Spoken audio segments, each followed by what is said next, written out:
العيال بقى عايزين حلويات ومعكيش فلوس، بكوباية دي ورشة ملح زي ما انت شايفة كده هنعمل احلى حلويات. بجد ما انا شاطرة، لازم تعملوا زيي.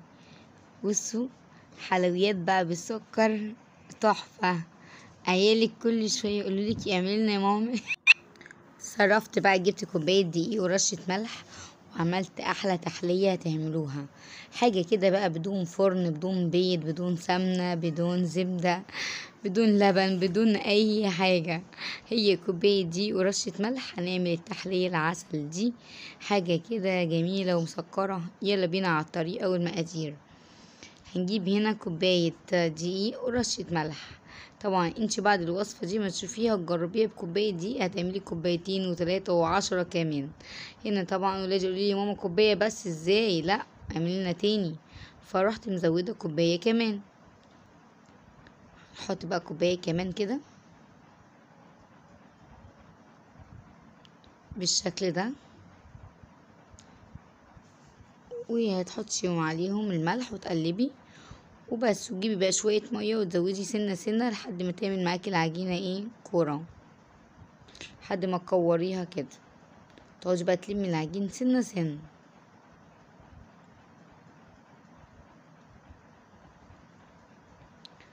سنة سنة كده هتلمي العجين معاكي. بس بجد هتنبهري بيها، كل ولادك وكل اللي هيدوقها هينبهر بيها. هتقومي تعملي كل شوية.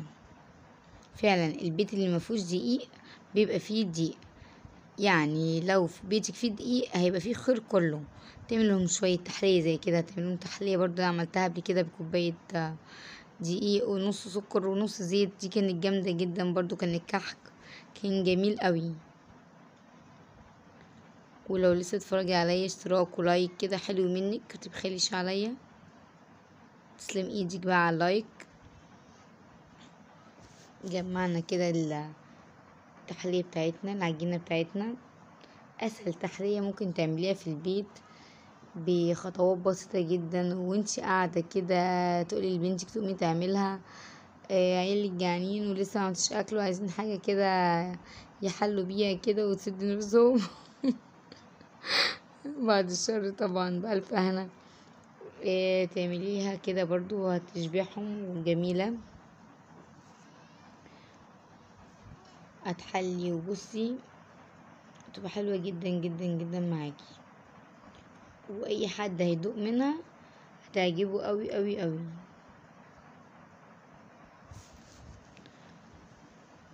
من حلاوتها وسهولتها تعمليها كل يوم.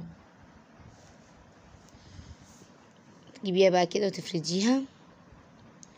اهم حاجة العجنة بس كده تبقى تعجن حوالي 5 دقايق 10 دقايق.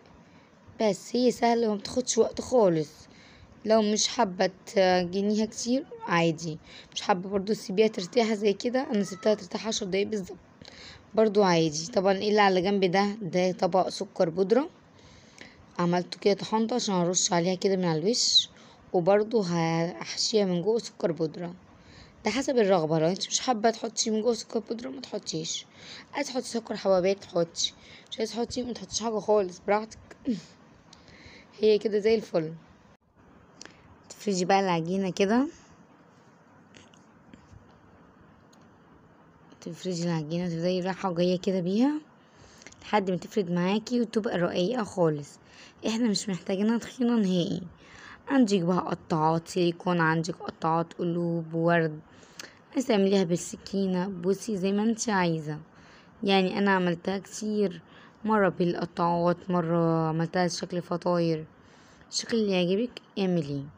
المهم ان انت عرفتي كده الطريقة، شوية دقيق وملح ومية عملنا تحلية تحفة جدا. حطينا هنا بقى شوية السكر البودرة،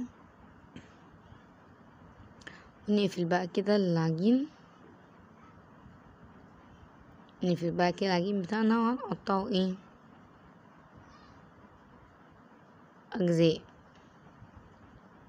انتي بقى ممكن تسويها تعمليها، احنا بقى كده بالبلدي كده عملناها كده على طبيعتنا، يعني من غير اي تزويق ولا اي حاجة. احنا عايزين نحلي وعايزين نبسط ولادنا من غير ما يتضايقوا ولا اي حاجة خالص. نقفلها بقى كده بنشيبها، تلاقي بقى بتنفخ معاكي بشكل حلو جدا. قطعناها كده اجزاء ونقفلها كده من الجناب.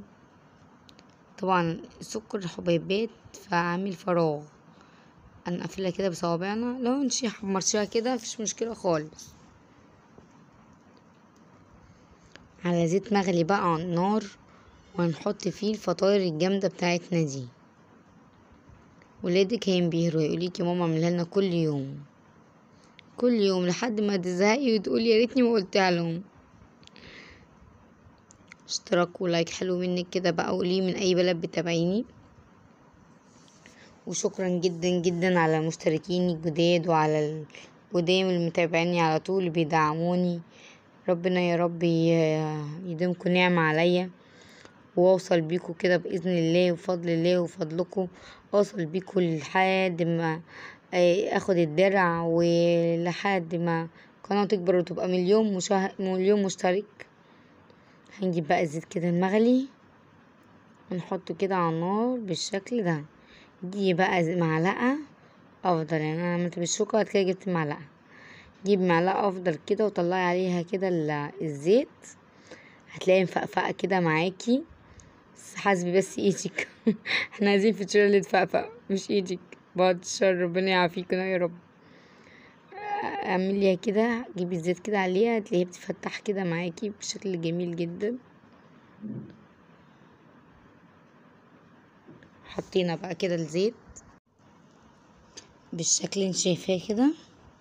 سهلة جدا وبسيطة وما خدتش 10 دقايق. يعني بصوا انا ما سرعتش الفيديو ولا عملت فيه اي حاجة، هما 8 دقايق بالظبط هتعملي احلى تحلية. ولادك هيحبوها وهيبسطوا جدا منها، وممكن يخشوا يعملوها هما كمان بنفسهم. جميلة جدا ومسلية، تقعدي كده حاجة كده مقرمشة كده حلوة، مقرمشة وطرية في نفس الوقت ومسكرة. يعني بصوا كذا حاجة في بعض. تحمريها كده على الجنبين تخلي لونها كده حلو. بتطلعيها كده بالشكل ده، ترشي بقى عليها سكر بودرة